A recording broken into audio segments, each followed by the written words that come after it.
안녕하십니까? 부모 교실도 어느덧 이제 마지막 강의 16강에 이르게 되었습니다. 자녀 사랑하기 여섯 번째 부제목으로 자녀의 아픈 마음 치료해 주기입니다. 자녀뿐만이 아니라 현대 사회를 살아가는 많은 사람들이 마음의 병을 앓고 있지요. 개인의 학력, 능력, 인권을 발전하는 데 비해서 함께 살아가는 방법은 발전하지 못하고 있기 때문이죠. 물질 문명은 엄청나게 발전하는 반면에 정신적인 성장은 낙후되고 있기 때문이죠.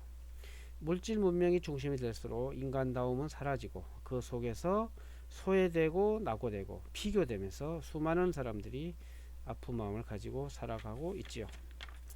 자녀들 또한 마찬가지입니다. 어린아이들 역시 동일한 인격체로 그러기에 아이들 역시 가정의 환경, 친구들과의 갈등, 성적으로 인한 고민, 사회의 잘못된 가치기준들에 많은 갈등과 아픔을 가지고 성장하게 되죠. 어렸을 때 시작된 아픈 마음이 치유되지 못하고 성장해 가면 3, 40대 혹은 더 늦은 나이에 조절이 안 된 상태로 나타나게 됩니다. 대부분의 심리 질병을 앓고 있는 대부분의 사람들은 어렸을 때 받은 상처들이 그 근본 원인으로 작용하는 경우가 많지요. 반면에 치유의 기능은 굉장히 미약하지요. 우리 가정은 치유하는 기능이 활발한 곳입니까? 아니면 오히려 아프게 하고 병들게 하는 역기능적인 가정입니까? 한번 생각해 봅시다. 아픈 마음의 이유를 살펴보겠습니다. 근본적인 아픔의 원인. 성경에는 창세기 3장에 인간이 사탄의 유혹을 받아 죄를 범하게 된 이때부터 인간의 내면에는 하나님의 성품 외에 죄성이 들어오게 되었고, 이것은 다양한 아픈 마음을 만들었죠.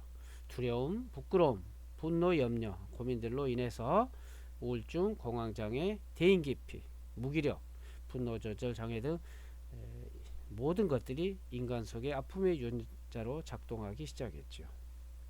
자, 현실적 원인으로 보면 일단 태안에서부터 아픈 마음이 시작됐죠. 자, 아이는 축복하면서 태어나야 되는데 잉태되었을 때 원치 않은 임신이라든가 원하는 임신이라도 부모가 생명의 존중함을 알지 못한다든가, 때로는 부부간의 갈등이나 삶의 환경으로 인한 엄마의 스트레스로 인한 고통들은 모두 그대로 태아에게 전달되어 두려움, 아빠, 엄마에 대한 분노, 우울함, 대인기피, 세상에 대한 부정적 인식 등 다양한 심리적 질병을 키우게 되죠. 그 다음에 태어난 다음에 어린 시절에도 역시 동일합니다. 만약 그 부모가 인간에 대한 올바른 이해가 없거나 삶에 대한 부정적인 인생관을 가지고 산다면 그 영향은 아이에게 자유를 주는 것이 아니라 억압을 키우는 역할을 하게 되죠. 많은 부모들이 자신들이 보고 들은 대로 자기 스타일대로 주변의 환경대로 아이를 양육하거나 또 어떤 경우에는 방치하고 있죠. 폭력적인 아버지를 보면서 자기는 절대로 그렇게 살지 않겠다고 다짐했던 아이들이 성장해 가면서 아버지처럼 행동하는 것은 자신도 모르게 아버지의 행동이 인격 속에 배어 있기 때문이죠. 그다음에 이제 학교 생활. 학교는 또 하나의 새로운 현장이죠. 이곳에서는 아이들이 가지고 있는 재능과 아름다운 성품들을 개발하여 사용하도록 돕는 현장이 되어야 되는데 현실은 어떻습니까? 오히려 성적이라는 울타리, 부모가 요구하는 부모의 가치관과 꿈을 이루기 위한 지시와 명령, 친구들과의 비교의식, 앞서가든 뒤따라가든 열등감과 우월감, 여러 모습의 성추행, 잘못된 정보들에 의한 탈선, 힘에 의한 왕따 문화, 성폭력 등 수많은 억압 속에서 아픈 마음이 자라나고 있지요. 그리고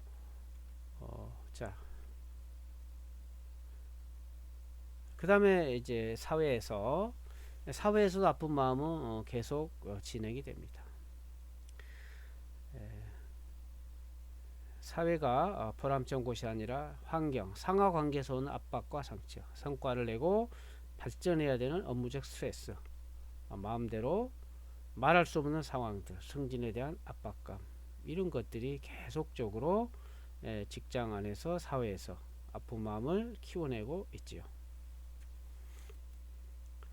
자, 상처를 만드는 과정. 자, 여러분의 가정은 치유의 과정입니까? 상처를 계속 주는 과정입니까?